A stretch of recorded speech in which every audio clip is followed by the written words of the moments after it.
recording? Yes, I just did. I just started now. Okay, I'm going to share my screen. So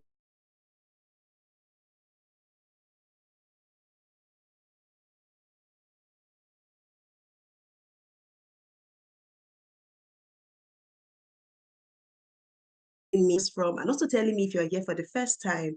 So you're welcome. Today we're going to be talking through to creating safer schools. So first of all, I'd like to say a very big thank you to the organizers of this conference. I was here last year. We had a great time and we're here again. I really appreciate the opportunity to share with educators.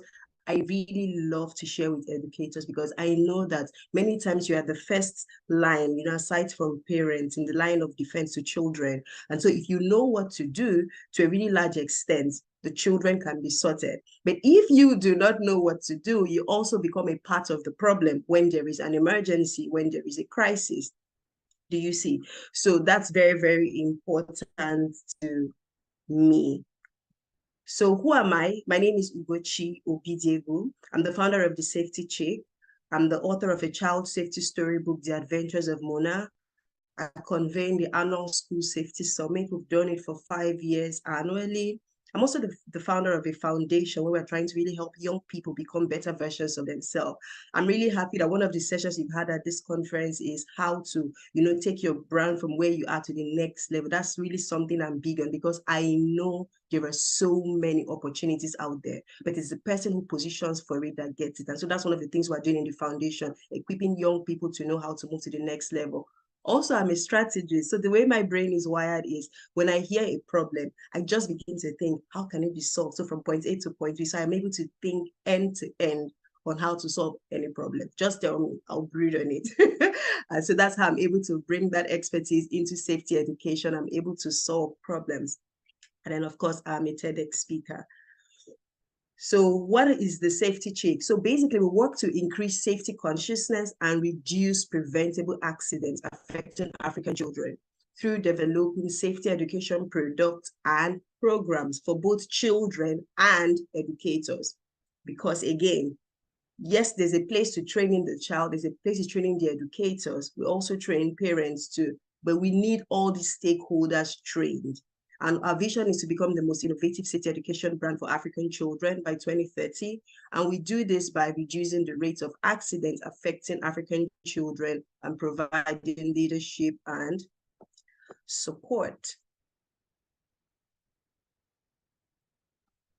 All right. Okay, so let's just go back a bit.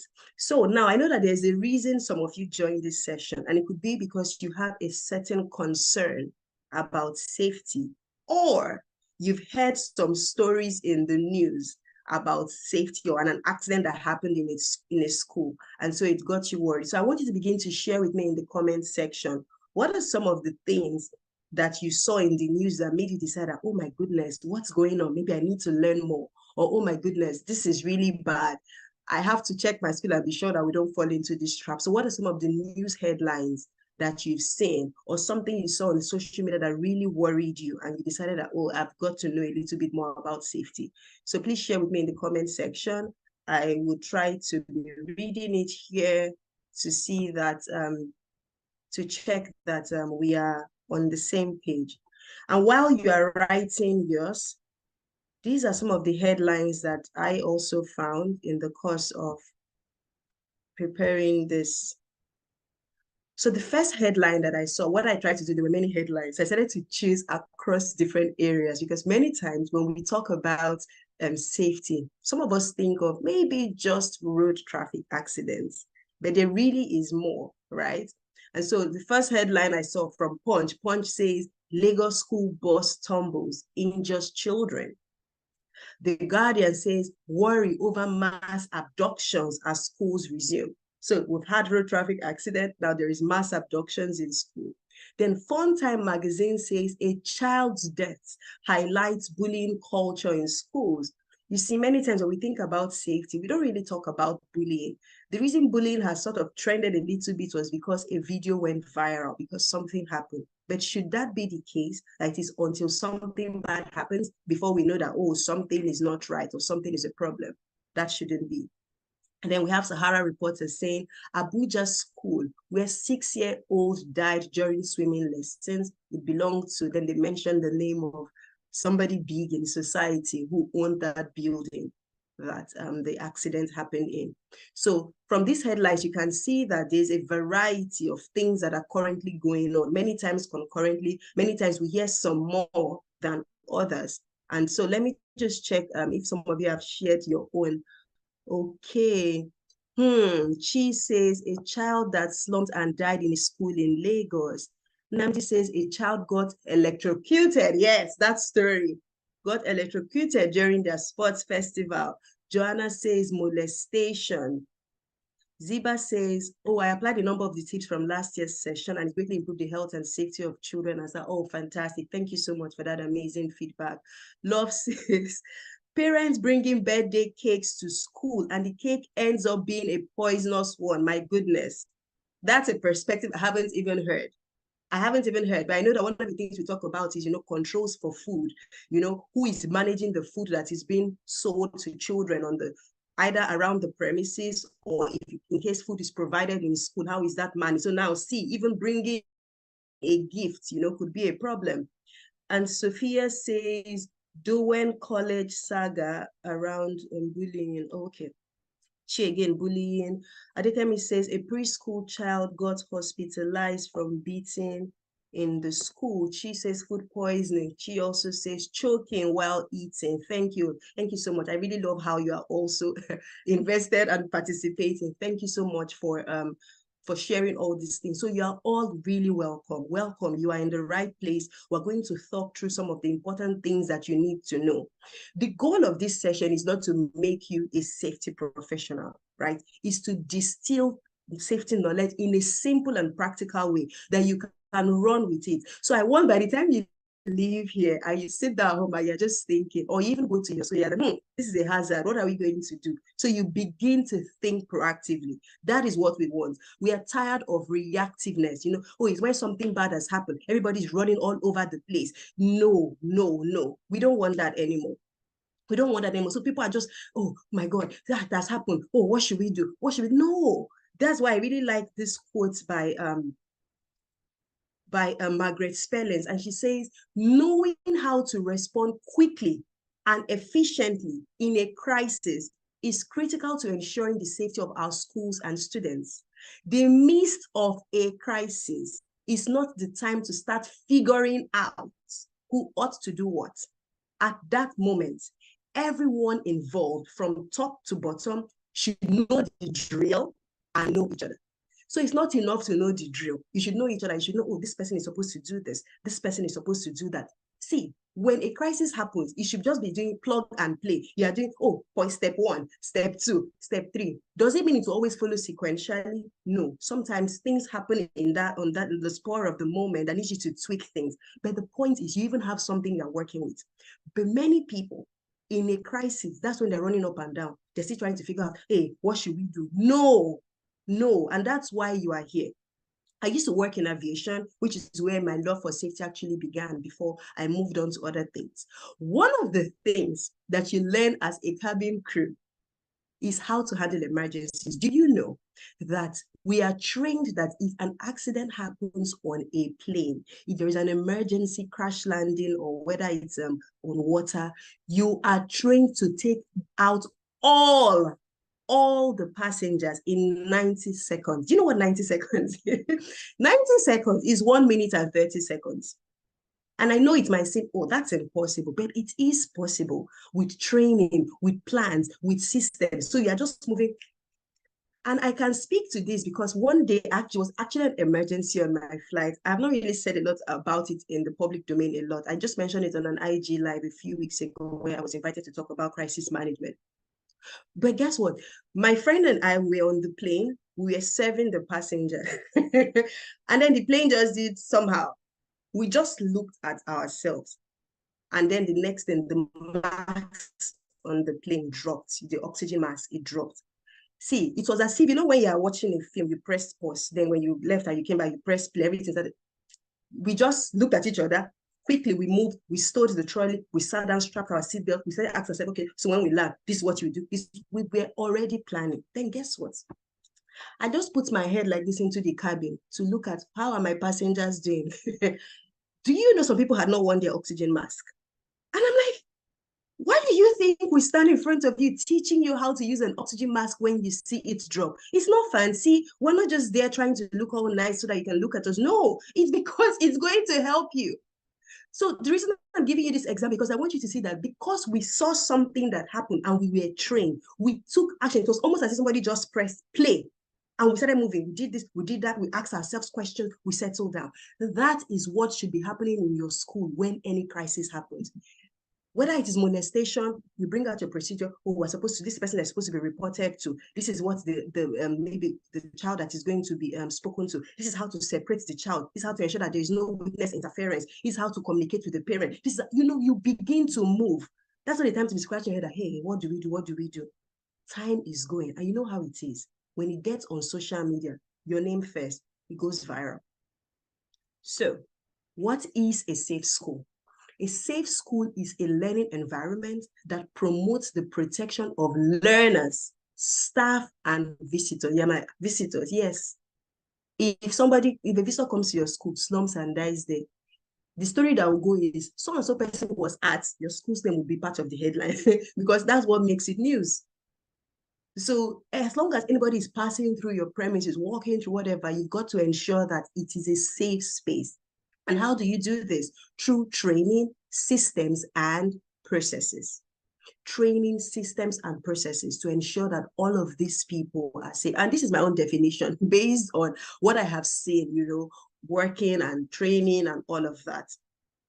So we're going to start with this. So this is now a recap for those who were not here last year. So there is this document that the federal government of Nigeria worked with some of us to create for you and I. It is for the country. It is called the National Policy on Safety, Security, and Violence-Free Schools. And guess what? It also has implementing guidelines. This document, it was created. Some of us were invited to come and critique what had been created and see that it really captures what is going on out there in the school environment, and we're able to critique, and it's out there. It is now made available for you and I. I shared the link last year and I said every school owner should download. You should have it. It should be part of your toolkit. So I'm saying it here again. Thankfully, this slide is going to be available to you. I have linked it to the where you can see NFSSVFS is on the line. I have linked it. When you click on it, it's going to take you to that website. Please download your copy. All right. So there are 4 major pillars that this NFSS says are the pillars of approach to school safety. The first is a safe learning facility. So the environment, how are you ensuring that this environment is safe and it is resilient? That no matter the kinds of hazard that happens in that environment, to a large extent, the people are safe. The next pillar there is prevention and response to violence against children. That's the meaning of VAC, violence against children. How are you ensuring that children on your premises do not get abused? And that if they are abused, there are systems in place to protect these children. How are you ensuring that? Are your staff trained on what to do and how to manage it? Do people know the ways to report? Are there anonymous systems of reporting to ensure that these children are safe? You've got to know. Pillar 3 is school disaster management. So disasters happen, right? Some of these disasters are man-made and some of them are natural. Do you know the kind of disaster that can happen in your school environment?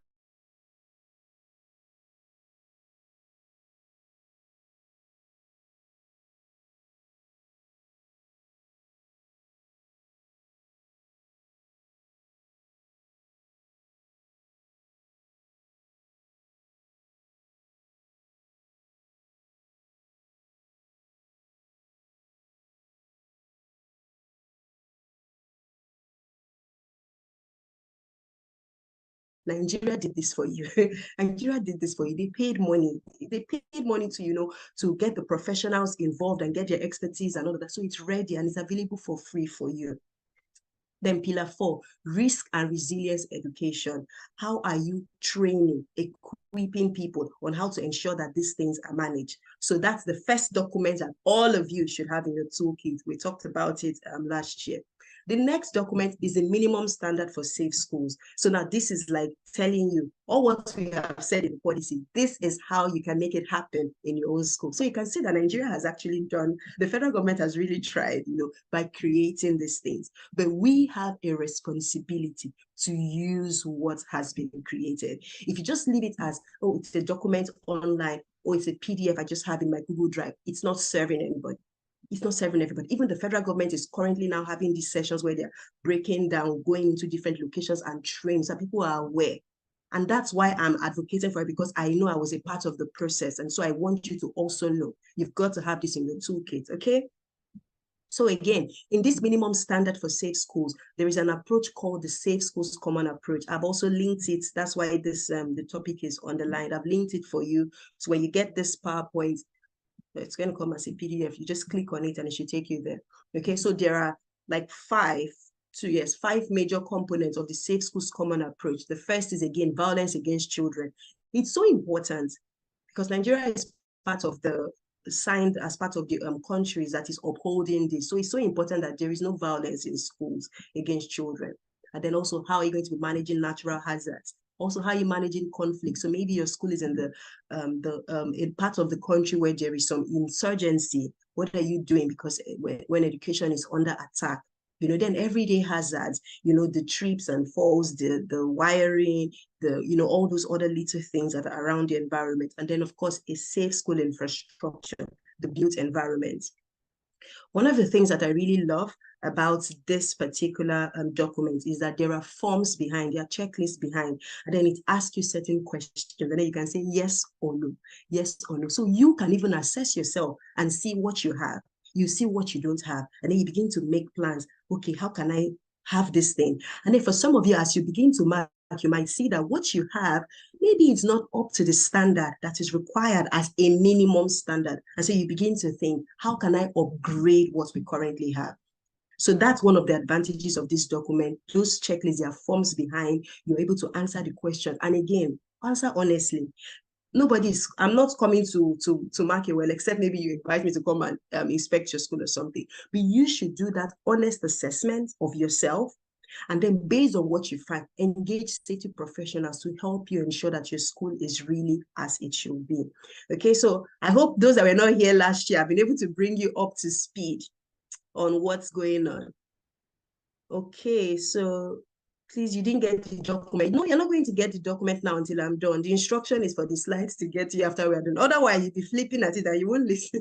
You won't listen to me, right? So don't worry. I sent it to them already and they know to send it to you, okay? You're going to get it. All right, so now, what are some of the important considerations in those documents? I said I was going to recap for those who were not here last year. If you were not here last year, please let me know in the comment section. Are you getting value? So that I know that I'm not just going all over your head. Are you getting value so far with all the explanations that I have given, have broken it down? Is it making sense to you? Please let me know. Okay, so that I'll be sure that we're all on the same page. Okay, yes. You were not here last year. You're a first timer. You were not here, but so far, yes, it is clear. Awesome. Awesome, that's great. That's why we're doing this recap, because I know that a lot of you, this was your first time and I wanted you to not miss out. Some of our returning people already have this on lockdown, but we want you guys to be carried along, okay? So now, what are some of the important considerations for safe schools as required by these important documents that the government has created for us? The first is an institutional commitment to a safe learning environment. What does this mean in simple English? It means that as a school owner, as a school administrator, what are the things that you have created? What documents, what strategies have you created to say, this is our own way of ensuring that this environment, this learning environment is safe for everybody that comes in? Because if you do not create it and if you don't have it, how are you going to pass it down to your teachers, to your students, and to your staff, the non-teaching staff? Because you see, when we talk about safety in schools, many times we're thinking of the teachers and the students. But no, it's all staff. Because if your cleaner is a weakling, they are going to compromise the safety of your school.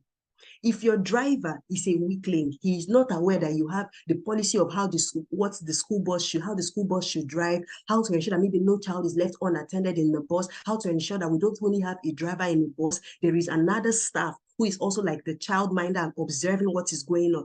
If you don't have those procedures, they are operating their own government. So it is you, it starts from you, leadership. That's why it's called institutional commitment. What is your institution's commitment? And don't say, oh, I'm a small school. It's an institution. It's an institution. What is your commitment? Do you have a safety policy? Do you have a child protection and safeguarding document? What is your strategy for risk assessment? Do you have all those things? So it starts with the top, making all those commitments. And then it gets to the next where you now do capacity building of your staff and your learners. So we don't just want you to have all these documents and it is in one PDF or it's in one file, it's in one cupboard. It has to be communicated to your staff and your learners. Your staff, I mean, if a child walks up now and reports to one of your staff and says, I'm experiencing negligence at home, nobody's taking care of me, I'm not eating and all of that, who does that staff know to report to? How will the staff manage it? Will everybody start doing what is in their head? Or will they follow the laid down procedure that your school has put in place? You know the reason why you should have those documents? Your document is your defense for the day a problem happens. Your document is your defense. So a child comes to your school and they eat something and then you didn't know they had a medical condition because you don't even have a form of people declaring what are their medical conditions so that you're able to manage them. If you go to court and you cannot defend yourself, you are in trouble. So having documents is your defense for the day of trouble. And it's not enough to have the document. You must cascade that knowledge to other people, okay? So your staff need to know what's going on. Your children, the students, they need to also know. So because if the procedures are there in place, your staff know better and the students do not know, it's also a problem. So a fire starts, right? And they don't know that, oh, once a fire starts and we hear the alarm, we're all to run out and gather at the muster point for there to be a head count. And the fire starts, everybody's going all over the place. It even makes it worse for you. Do you see? So capacity building of staff and learners is critical. Then a safety monitoring system. How are you going to ensure that this safe, because now you've created your document, you have trained your staff and your learners, how are you going to ensure that people are doing what you ask them to do and they're not doing their own? You know, human beings, you can be funny. Some people would even know what's the right thing to do, but because nobody's watching, nobody's observing, they do their own. So what are you going to do? How are you going to have a safety monitoring system? Do you have plans to have maybe say weekly inspections or bi-monthly inspections or quarterly audits and all of that? Are you having should I say medical surveillance at your sick bay or your or the nurse who handles the first aid kits to be able to spot the trends of what is going wrong? Because it is what gets measured that can be managed.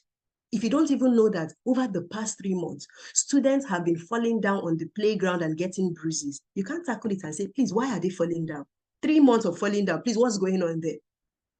It is when you have a method of monitoring and evaluating that you're able to say, oh, it's because on the playground, instead of maybe a fluffy floor that is maybe made of sand or of grass, what we have on the playground is concrete floor. And we know children would always fall down while playing, and that concrete is going to injure them. Okay, so now what can we do to ensure that the ground is safe?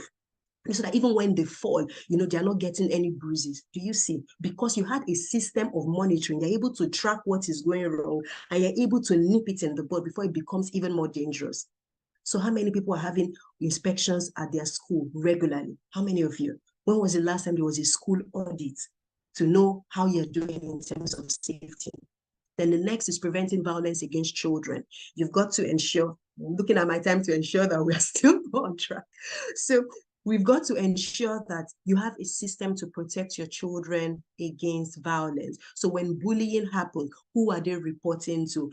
How can they report anonymously? Is there a system like that so that they do not face the repercussions of reporting? What are the penalties when people have been found to commit violence against these children? What are the penalties? Are you going to turn a blind eye because, or maybe the parents of that child brings more money to the school?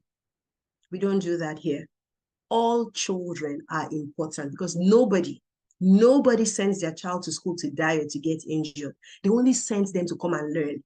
So nothing should go wrong to them on account of them being within the premises. You will answer for it. Now that everybody is so social media savvy, to just do a video and you're going to be everywhere. And you really do not want that. Then disaster management, we've talked about it already. Do you have early warning systems in place? Have you even identified the likely ones that can happen and what you can put in place to mitigate it? And then a safe school infrastructure refers to the built environment of your school. How are you ensuring that the built environment is safe? And so what do we mean by built environment? Like the structure, how is the building? Is it properly lit? You know, there's a research that shows that, excuse me, schools that have a lot of dark corners are more prone to bullying than schools that are airy, spacious, and well lit. Where do people want to bully others? In corners where nobody can find them. But if your structure is already built and arranged in a way that there's really nowhere to hide, so you have to begin to rethink how you want to bully someone's child. And so that's why when you bully someone at your court, it took plans. You were intentional about bullying that child. That's why you went to look for a corner where nobody can find you. It's a problem. So a safe school infrastructure, how is your building layered? How are the stairs? Are the handrails broken? There was an incident in Kenya where something happened and then there was a stampede and the children tried to run. It was a chaos on the stairs and children died because they were trying to jump because everywhere was just, so the built environment is critical. So as you're listening to me, begin to rethink, look at your school structure. Is it properly lit? Are there hidden corners? Are there electrical wirings in the wrong places? How is the furniture? You know, are things broken? Is there a broken window that people can use to, you know, just put their hand in, or maybe a snake can crawl in from outside? You know, just really think, expand your mind. What could possibly go wrong? And then there is the security of schools. Very important. I don't understand why a stranger, members of the public, walk through some schools as shortcuts. Why? Why is your gate even open for them for them to be walking through? Your first line of defense for your school is perimeter fencing. It is critical. All schools need to have it at minimum. Perimeter fencing, then the security personnel, then the procedures for how people are able to access when they meet that security personnel. But if there isn't even perimeter fencing, it's a free flow. So you don't even know who comes and drops something in your school. You wouldn't know because you can't track how people are coming in and going out. There is no access control. So security of schools is very important. And these major important considerations I've mentioned, they are all spoken about in this document. This is just a run through to ensure that you are carried along from what others that are currently here are aware of. And then let's speak about this, more about security in schools. So the first thing is perimeter fencing. I've mentioned that it's your first line of defense, because for somebody to break into your school, then they maybe have to break down the wall or scale the fence or break down the gate, and then that is breach. There, you know, there's a breach, so they are entering into an area that is safe. So you can actually build a case against them because they trespassed. Okay, so perimeter fencing is very critical. People, your security personnel. I know many of you feel like, oh, let me just get an aboki in quote or a malam. While that may not be a problem, where it will be a problem is if you do not now invest in training and equipping them on the skills they need to have to function properly. You can't just assume that they know it's just security. No. It's not just security. Security is your first line of defense for anything coming from the external into that safe oasis that you have created for yourself and everybody within it. So they've got to be trained. And it's not a one-off training, periodic. You remind them, don't you write exams? What was the last thing that we said when we had our last training? How are you implementing it? Create scenarios for them. If so and so were to happen, what are your steps? What should you do?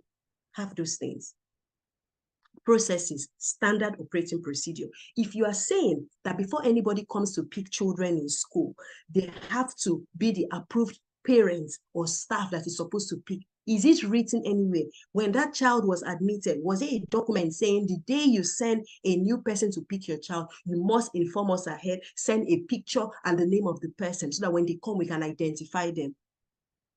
And is it a case? There's a case now that I heard about when we had the IG Live. of parents who got separated and the school was not aware. And then there's a particular parent, say for example, it's a father that always brings the child to school. And then one day suddenly it's the mother that comes and you are just handing over the child to the mother because of course you don't know what's going on at home. But when they were being admitted, what did you agree? You see, that's why having these documents is your own defense. Because maybe now that mother had a plan to come and take that child and escape out of the country. You don't know, you're not living with them in their houses, but your processes would save you. So you see that we're not just being funny when we're asking you to do all of these things. It's for your own good. We're trying to protect your name. We're trying to ensure that everybody that comes within your sphere, that they are safe. And then, of course, technology.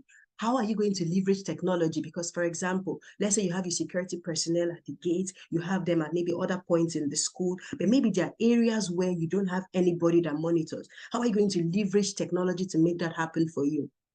For many people, what they do is they use CCTV, they use cameras and all of that, which is great. If you can afford it, invest in it. I know that some people are always so expensive, our school is so small. That's why I'm giving you many options. One thing must work for you. Because again, one of the things I always like to teach is, yes, we're going to teach you the basics you need to know. Now, you have a responsibility to see how can we situate this in our own unique context. Somebody whose school is maybe in a Boko Haram reading region, the kinds of things they will be putting in place in their school will be totally different from someone who maybe there has never, ever been a security threat in your environment. So you will still put security procedures in place, but maybe it won't be as heavy as somebody that is in a Boko Haram region. Do you see what I mean by context? So you can leverage technology. Do you know that another thing you can do in ensuring security in your school is use access control, use of ID cards? So I'm currently at the New York University, right? And I happen to be a grad student. So with my ID card, I can enter into any NYU building without anybody stopping me. I just need to tap.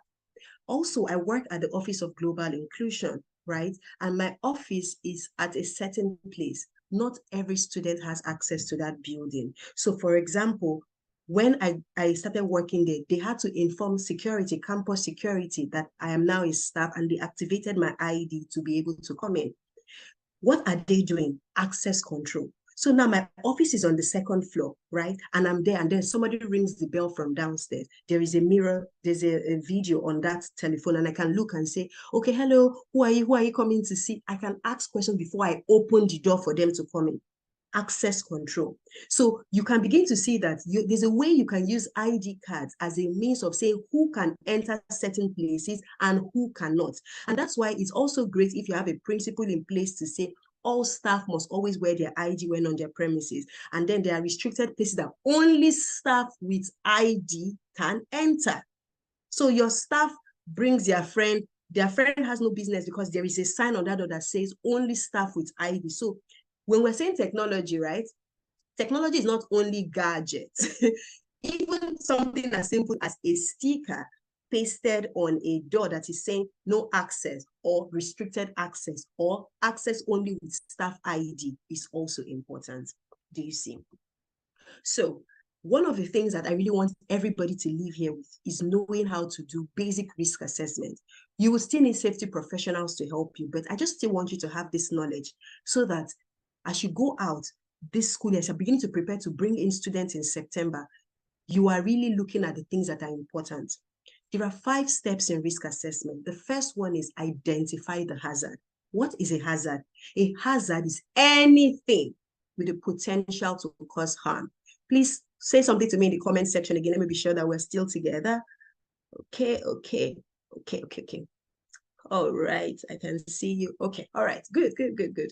Okay, all right, so we're still together. Hazard is anything with the potential to cause harm. So identify the hazard. So now you're about to resume school in September. Just one day, just go and visit that your school. Look at it critically from the gate. What could possibly go wrong? Anybody can just walk in and say they want to pick their child. Okay, so what am I going to do?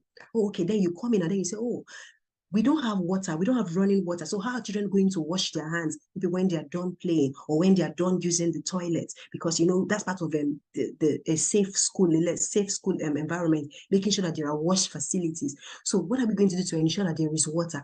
Okay, we don't have running water, but can we have, maybe there's a container, a tank with water, and then we can fill up containers? You know, you begin to think what could possibly go wrong. So identify the hazard. The next step is you've got to decide who might be harmed and how will they be harmed. So it's not enough to determine that the children will be harmed. How? So if we're saying that if they don't wash their hands, they are going to be harmed, how? Could it lead to poisoning? Could it lead to maybe them using that hand to eat and maybe they now have diarrhea? Or could it lead to maybe the person has a flu, did not wash their hand, and then it transfers to another child, and maybe that child has lower immunity, and the next is an outbreak of the flu in your classroom? Who can be harmed and how? The next stage is, now that you have determined who can be harmed and how, you now need to evaluate the risk and decide what are you going to put in place to manage this risk. So you're evaluating to say, is this risk low, medium, or high? And how often? What is the severity if it were to happen? So if a plane crash were to happen, it is a really high severity. Many people are going to die. It's probably going to fall on people's houses. People that were not even flying, they will die. But how often does that happen? So you're measuring those things. So now in your school, you can say kidnapping might happen. Okay, but how often does it happen? Who might be harmed? Okay, so what can we put in place? So you really begin to think and say, okay, so to ensure that nobody is kidnapped from our premises, first of all, we always have to ensure that the gate is always locked. So when somebody wants to access the school premises, they have to, if they are in vehicles, they have to horn. If they are not, they need to knock.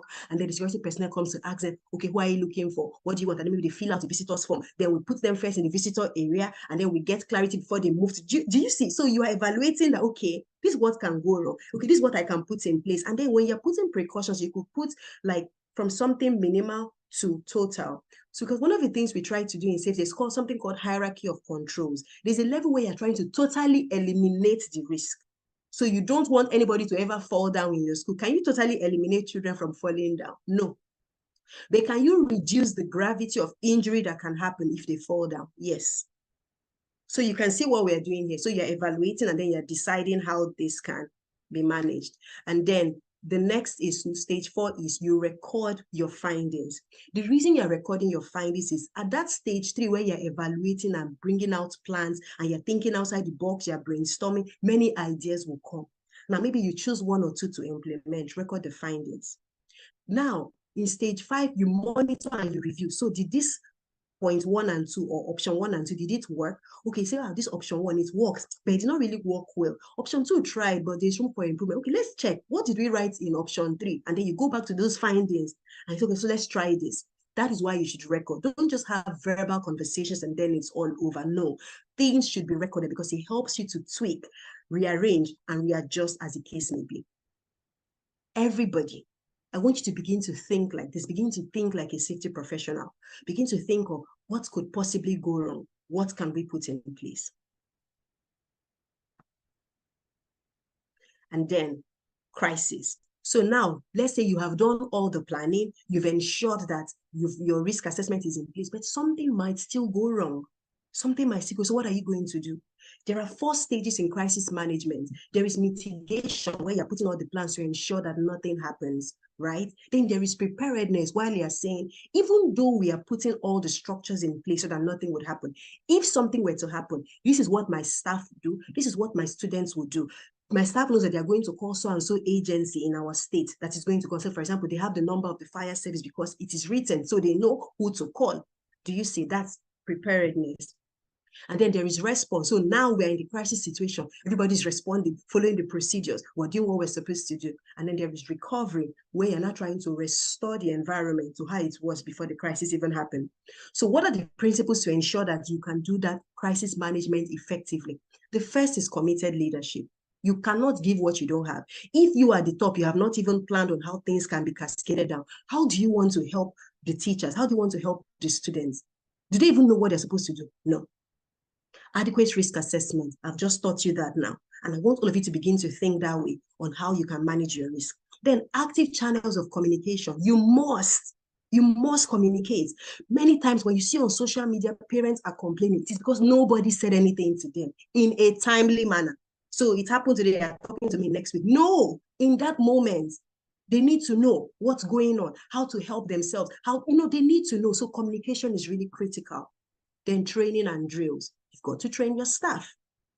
You need to practice from time to time. So for example, maybe you're going to have fire drills once a term, 3 times an academic year, so that you keep refreshing people's minds. So you need to train your staff so that they would know.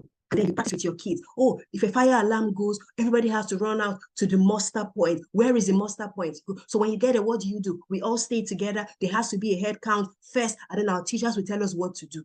There has to be a drill so that the day it happens, you're not running helter-skelter, you're not confused. You are taking action. Planning for diverse needs. Now, we always have children in school that have different needs and different abilities. So when you are planning, don't just think of those who can run by themselves. Think of those who might not be able to run by themselves, who would need support. How will they get that support? Okay, you've got to consider that. And we're talking crisis now. It's not only like physical things that can go wrong. It could also be like bullying. It could be violence, it could be molestation. If it is a child that is with special needs, how are you going to ensure that they are factored into the planning of how to take care of themselves and how they are protected? And then, of course, continuous improvement. So when the thing about crisis is that it shows you where you are lacking. And the goal is not to beat yourself up. It's just to say, okay, how can we do better? So all of you, when a school trends on social media that something wrong has happened, it's not the time for you to start gloating. In my school, it can never happen. Go and check. Review your processes. Do you have your own systems? Do a backtrack and see if this happened in our school, what are the steps that we are going to take? What are we going to do?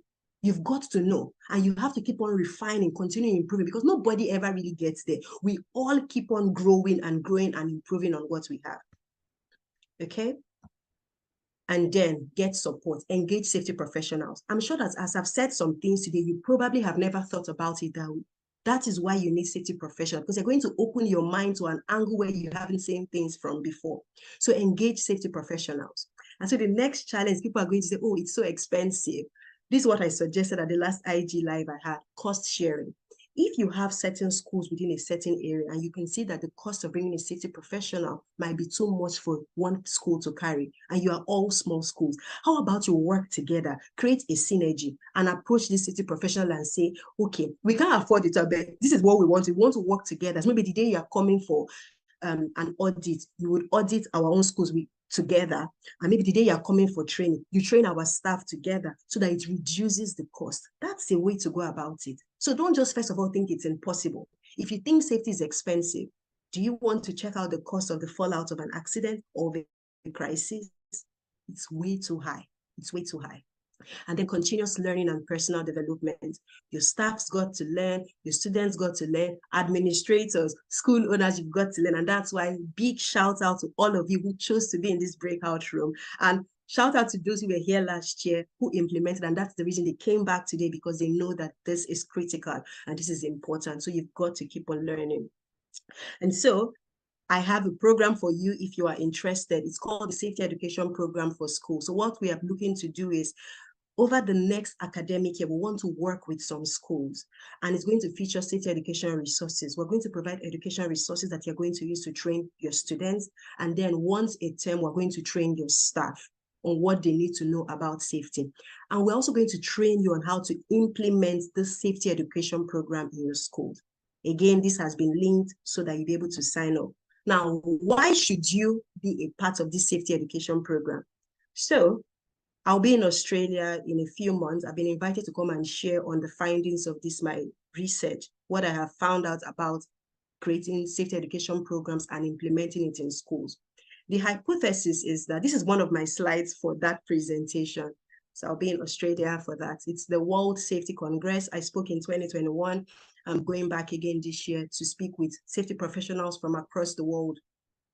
The hypothesis is that deliberate classroom instruction has a way of reducing injury. It's not a case of we do it once in a while.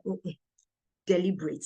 And we practiced it. We did it in a summer camp last year, and we had results. We started out by doing a pre-test, checking the knowledge levels of the students to see where they were. And then we did classroom instruction. So we had a session, we taught them, and then the staff on ground that school continued from there, training the children over 4 weeks. Now we told the children that we are going to divide you into groups, right? All the things you are learning, begin to think about it. How can you teach another child what you're learning? You are free to use whatever creative expression that you want. So they had to now start brainstorming in their groups. Are we going to do drama? Are we going to sing? What are we going to do? We had some more classroom instruction. And guess what? On the final week, these children were only taught for 4 weeks. You would not believe it. There was drama presentation, there were speeches, there were songs, there were cardboard presentations. My goodness, they were using their own language to share what they had learned with other children. They did so well that when they had the wrap up of the summer camp, where they got government officials to come, the convener of the summer camp got the first position to do the presentation to a wider audience in the community. And this is something that you can do in your school so that you already have content for your end of the year or for your prize giving day. Do you see? So this is why I'm encouraging all of you to come on board the safety education program. We really just want to ensure that you are equipped and that you are ready to keep safe schools. And what were our results? See our results. When they did the pre-test, they had 58.02% knowledge, but within 4 weeks, it rose to 76.5. And it made me wonder that, imagine if we do this for an entire academic term or an entire academic year, the mind-blowing result, and you're raising ambassadors who are going to go out there, first of all, by themselves, will do the right thing, and then they'll make every other person do the right thing. So sign up. Again, it's all linked in your charts, in the folder. And then we have a game app for children, interactive learning. So you have to, you can take advantage of that too. So I have said a number of things to you today. As you leave here today, one of the things I want you to begin to think is, what are you currently doing in your school? Is it up to standard? Is it less than standard? What will you stop doing? Are you one of those that you only talk, there is no document, or there's document, but it's in one file? What are you going to stop doing? Also, what will you start or strengthen? So based on what I have said, you can see that maybe there are some things you are not doing. You want to start them. Maybe some of the things you are doing them, then you want to strengthen them because you can see that this is going to ensure that your school is safe. So a safe school is a marathon and not a sprint. You don't arrive. It's a continuous journey. I'll say thank you so much to all of you for listening to me and for being here today. We are now ready for questions. Wow. Thank you so much, Safety Chick. Thank you. This has been amazing. Okay, you guys, we're ready for questions now. Please, you can either type in your questions in the comment section, or you can raise your hands and I'll ask you to unmute when you do that. Yes. Okay. Let's get the questions rolling in.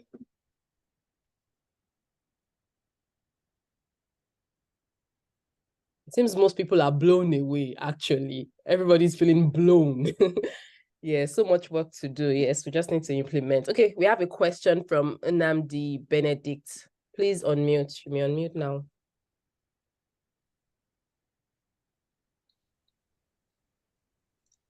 Hello, Safety Chick. Thank you for the coaching this afternoon. Okay, my question is in the area of health and hygiene. For a school to be totally safe, is it a must that they should have maybe kind of nurse or medical practitioner in the school? You know, that is a standby maybe for any occasion arising. Thank you. Okay, that is a very good question, and I'm glad that you asked it because I now realize I didn't really say a lot when I was speaking about health and hygiene. So again, the principle is health and hygiene is very important. Now you have to see how can you streamline that to your own unique context. So some of you here, your schools are really small. Some of you are in medium-sized schools, and then some of you are staff of the really big schools. Depending on the size of your school, that will determine how you are going to handle this. There are schools that are so big. So I went to a military school, Air Force Comprehensive School in Akwa Ibom State, Akwa Ibom State. So we had a sick bay because it was a boarding school, and they knew that before we start rushing people out, let there be something. So it's a big school, there were many people, so we had a sick bay.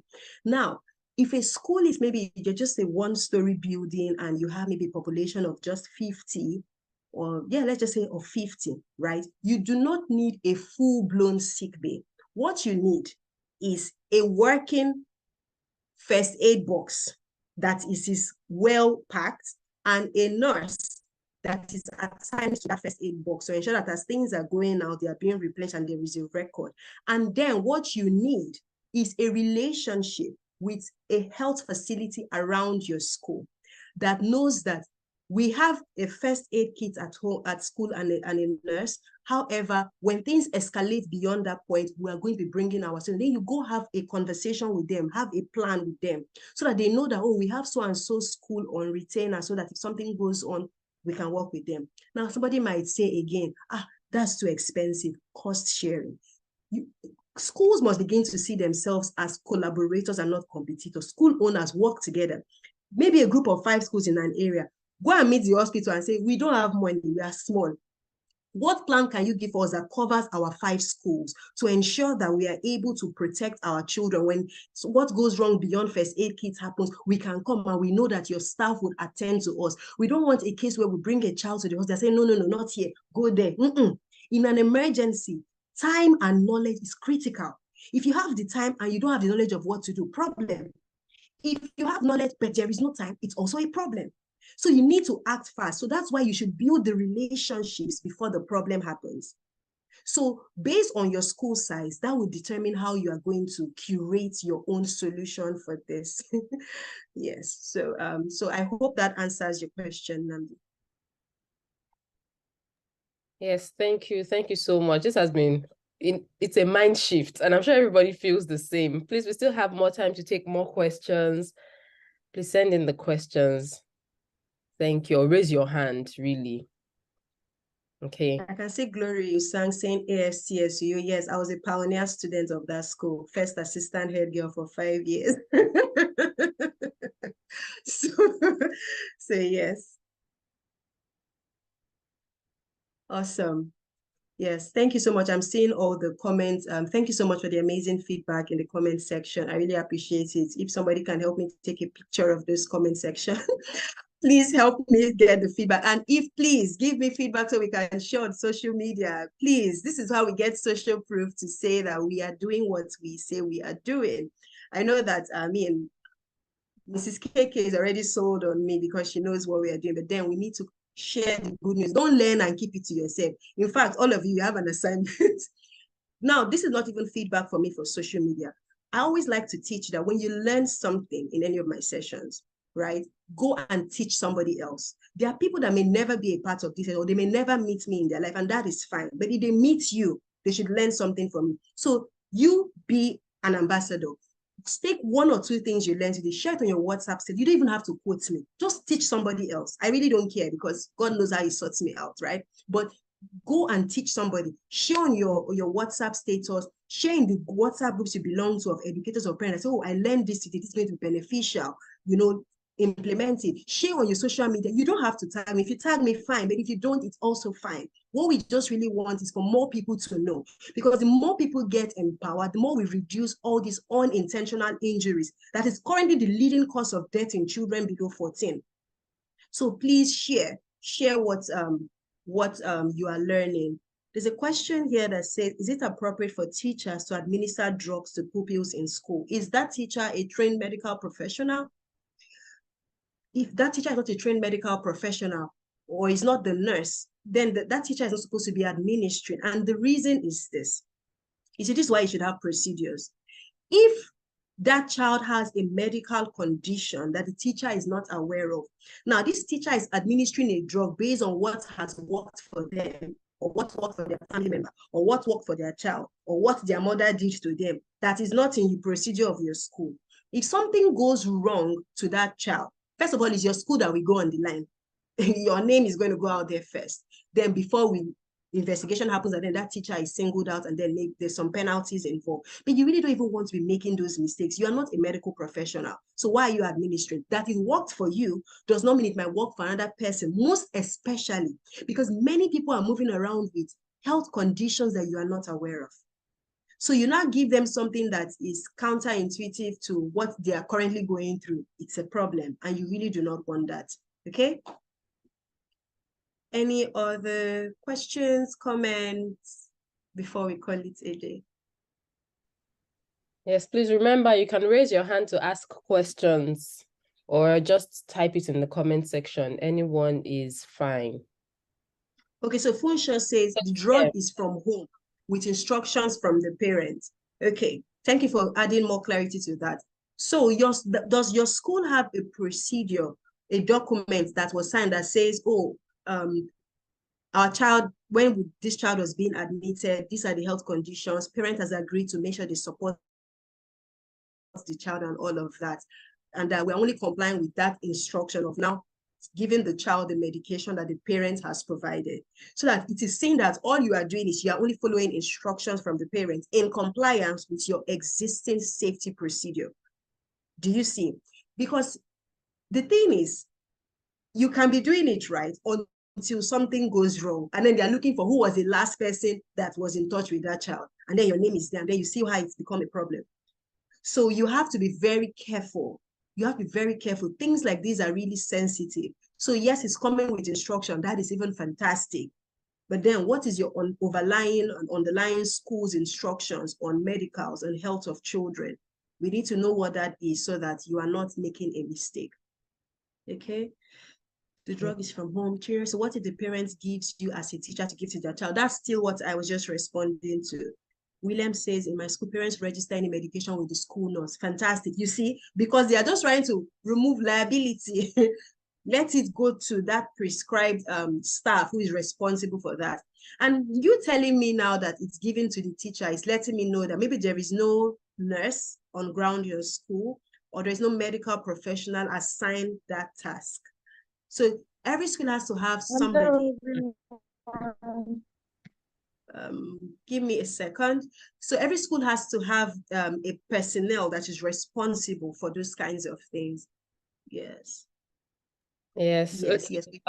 Sorry, Abigail, I see your hand is up, and Mrs. Ikereku, but we have about a minute or less now. So please make sure you type your questions in the WhatsApp chat room.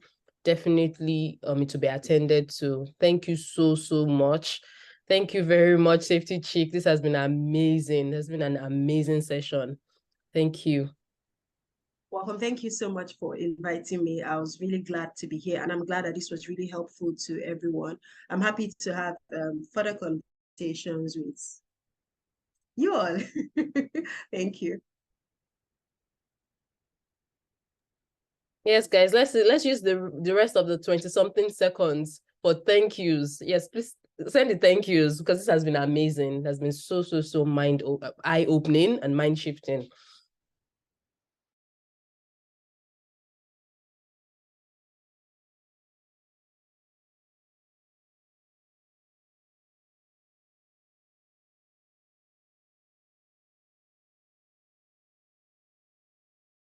To the next session. It's been really good. I was in both sessions, flipping back and forth, flipping in and out between sessions, and it was so good. I wasn't even sure where to be. I know, right, Tomiwa? It was so good. What? Safety Chick. Thank you. Where's Safety Chick? Thank you. If you guys are back in this session. Oh no, thank you. You're welcome, ma'am. Took us through the step to step, those 5-point strategies. What? Yeah. That was just so ensuring good. that everybody gets the value that they're supposed to get, and so that when they leave, they're able to implement. I really want them to have practical things that they can implement right away. They did have practical things. They absolutely did. Is Ivie back in this session? The session. Yes. Ivie, oh my goodness. Thank you. What? My heart is full. I was jumping in between sessions. It was so good, Ivie. Thank you so much. Guys, Ivie and Ugochi both have programs that they run. Ivie is currently, I think there's registration, I think it's still going on, it's in October, I believe, for her HR session. So you can see that from Ivie's session, you don't even have to be a core HR person to understand the principles of HR. Just go to her Instagram and register for her HR session. I think that's the best gift you can give to yourself. Ugochi constantly has sessions on a rolling basis. Both of these people consult personally. I remember what I said, these guys are a gift to us, right? This conference is a gift. It is a gift. So all of these people, if you had to be in their sessions, you will not pay less than 200,000, 300,000, 1 million to be in these sessions. But they have come to give us themselves for free. Please do not abuse this access. All right. Or next time I go and meet them, they will not talk to me. They will lock the door. They will say, those people that will come and be knocking our door up and down. Please don't go to their door. Don't go and knock their door. They are paid. They are people who they're very busy to take out their time, and Ugochi is not even in Nigeria, right? So she had to wake up extra early to be in this session right now. Ivie, when you talk about busy, I don't even understand how she breathes. You know, just saying, they're very busy people. So please don't abuse because you have access based on this conference, and then we'll go and just, no, please, let's not do that. Let's respect their gift. Let us value their gift. Let us pay for their gifts. It is very, very, very important. If you have questions, drop it in the WhatsApp group. We would send it to them and we would collate their answers and post it back. It's not